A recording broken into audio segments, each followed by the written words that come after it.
Hey guys, alright, welcome everyone on a desert island, somewhere on this large planet. We see a woman lying on the beach with a life jacket. The young woman's name is Jen. She was unconscious, and when she regains consciousness, she notices that Brad, her friend, is unconscious.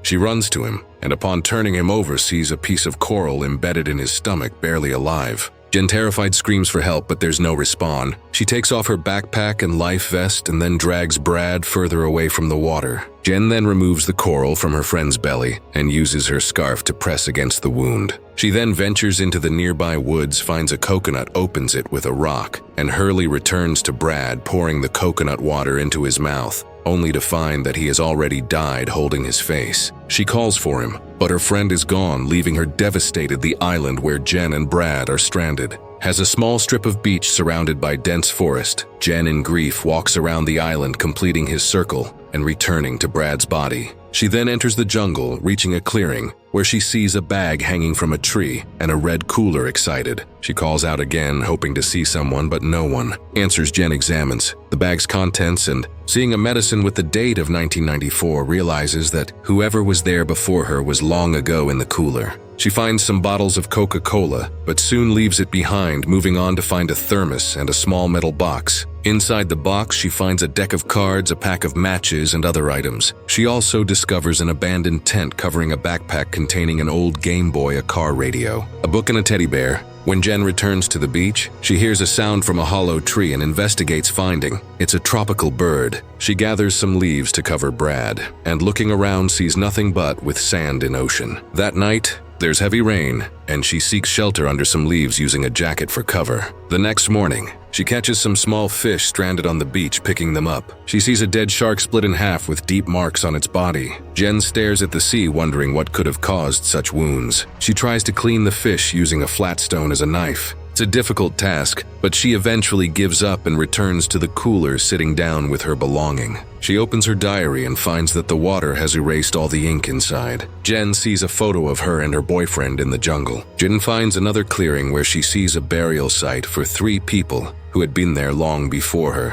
which frightens her. She returns to the beach and sees Brad's body, which is already stinking. She drags him closer to the forest, digs a shallow grave, and buries him there also, placing a piece of wood with the initial of his name. That night, Jen improvises a sleeping place and prepares roasted fish for dinner, spending her first night on the deserted island. The next morning, Jen walks along the beach looking for more resources when she's startled to see that Brad's body has been removed from the grave, mutilated and dragged away by someone or something. She grabs a piece of wood, sharpens it with a stone into a spear for defense, and looks around expecting to see something, but finds nothing. Night falls again, and Jen is now fully alert to any movement or noise, fearing that whatever took Brad's body might come to attack her, but nothing happens and all is quiet. The following day, Jen sees something in the distance and decides to swim out to it, finding it to be a bucket and a suitcase. She dives to try and find more and sees a dark hole in the ocean. Bed. Jen takes the bucket and the box to the beach, where she finds a pair of sneakers and some clothes that night, which is her third. She changes clothes and puts on the sneakers to stay warmer, sitting by the fire. She opens the metal box again and examines its contents, finding a secret compartment in the box that hides some photos. She tries to use the fire to examine the images when she hears the sound of a plane overhead. She runs to get the flare and fires it, but it doesn't work. She tries a second time and it works with the flare glowing in the distance. She waits to see if she gets a response, but as the flare disappears into the horizon, Jen sees a humanoid monster emerging from the water. Frightened, she runs back to where she was sitting, grabs her wooden weapon and runs into the jungle. She finds a place to hide, listening to rustling leaves and approaching footsteps. She stays hidden until she eventually hears the monster leave. The next day, Jen runs back to the beach. She looks again at the 4 photos she was examining the night before and discovers they are of a family. The last photo shows a woman holding a bag near the tree Jen found earlier in the photo. Jen can see 2 shining dots in the distance. She contemplates what to do and empties. The suitcase puts her in Brad's life jackets inside and tries to use it as a raft. She takes this makeshift raft to the ocean and tries to get on it. But despite several attempts, the suitcase raft can't support her weight. So she throws the life jackets and the suitcase back to the beach.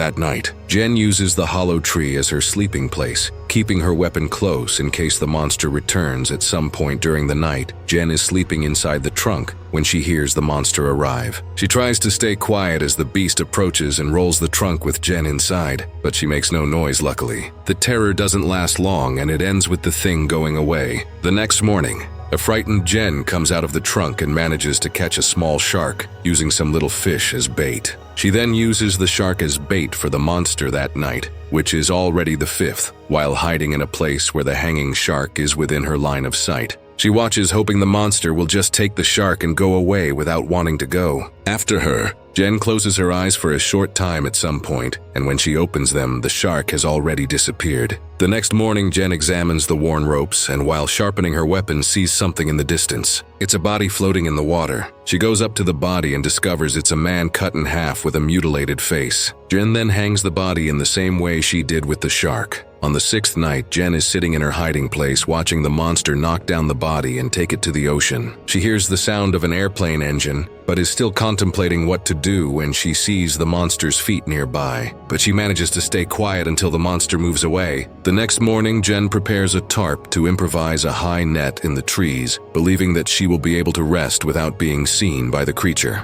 Later that seventh night, the weather seems to turn and it thunders a lot. She hears the monster nearby and looks for it, where during a lightning flash, she sees the creature which unfortunately also sees her there. She quickly lies down in the net and when the monster approaches, she almost hyperventilates. The monster pulls the net and Jen falls to the ground but manages to escape the beast. She grabs her weapon, runs to the beach and continues running desperately. The monster jumps out of the water, almost grabbing Jen, but she is faster and the creature returns to the water, attacking again. This time it stands up in front of Jen, who attacks it with her weapon. The monster throws her away, but before she can get up, the monster kicks her into the water. Jen looks for the beast, but it has disappeared, now injured and scared. She returns to the jungle and takes refuge on top of a tree to try to recover in the morning. The girl goes down to the beach and washes her wounds from the fight with the monster. Then Jen changes clothes and is surprised to see an inflatable raft with a tent slowly approaching the island on the horizon.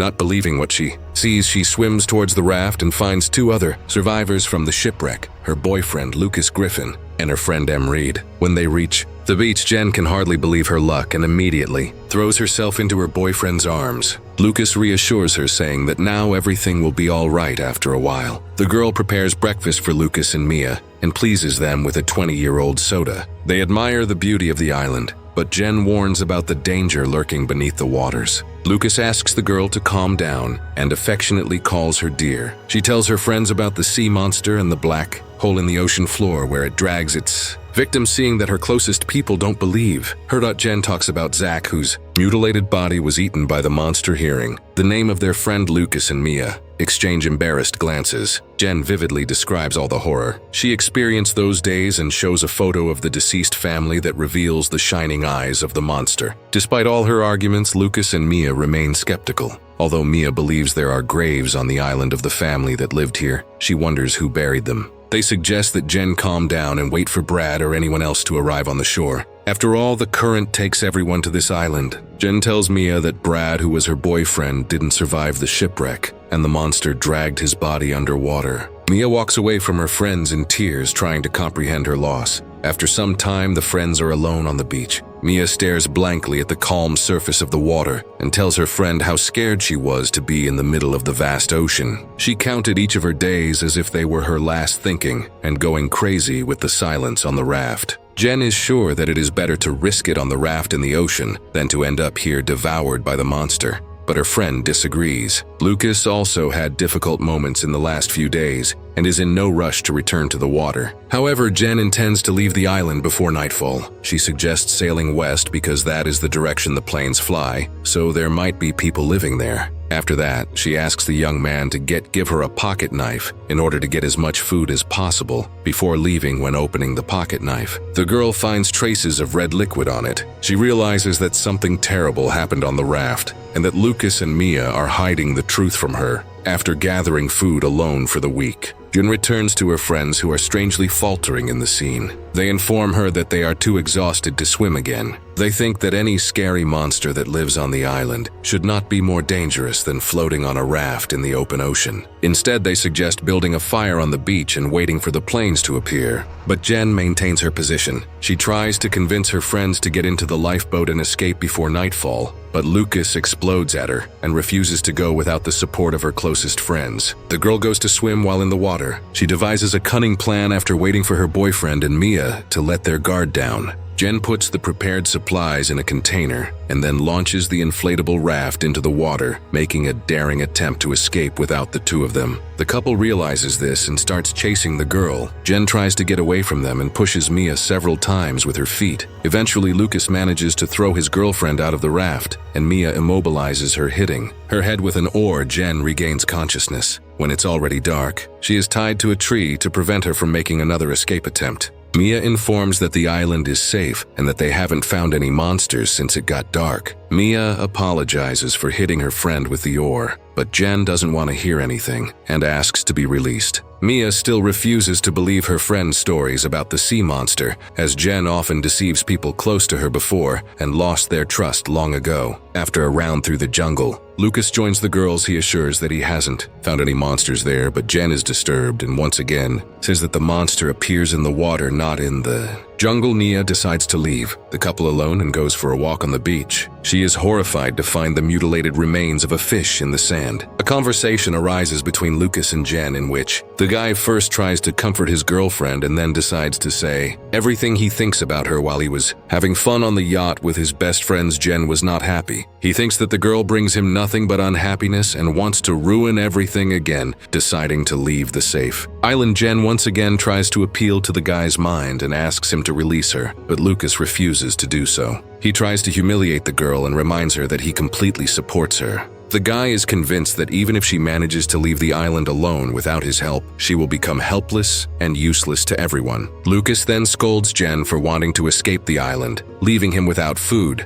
and no hope of rescue. The girl explains that there is plenty of food on the island and that the only person to fear is the bloodthirsty monster. After hearing all of Lucas's insults, Jen decides to find out from him what really happened to Zach on the raft before he can answer the uncomfortable question. A desperate scream from Mia, who was attacked by the monster, emerges. Lucas grabs a torch and runs to rescue the girl, leaving Ganai to the tree. When he arrives at the scene, the guy finds the sea monster, which has already started devouring Mia. Lucas hits the monster with the flaming torch, but it easily pushes the opponent away. Jen barely manages to free herself from the bonds and runs to help her friends, but it's already too late. The monster grabs Mia and drags her underwater. Lucas watches in horror, but can do nothing to help. When Jen arrives, she grabs the shocked Lucas and takes him to the depths of the jungle where they spend the night. It's already the 9th day on the island. Lucas hesitates to come down from the tree, fearing that the monster might be waiting for them below. The girl assures the guy that the sea monster never appeared on the coast during the day. The guy is struggling with the events of last night and blames himself for Mia's disappearance to distract Lucas from his sad thoughts. Jen asks for help to pack their stuff and provisions so they can finally escape the cursed island.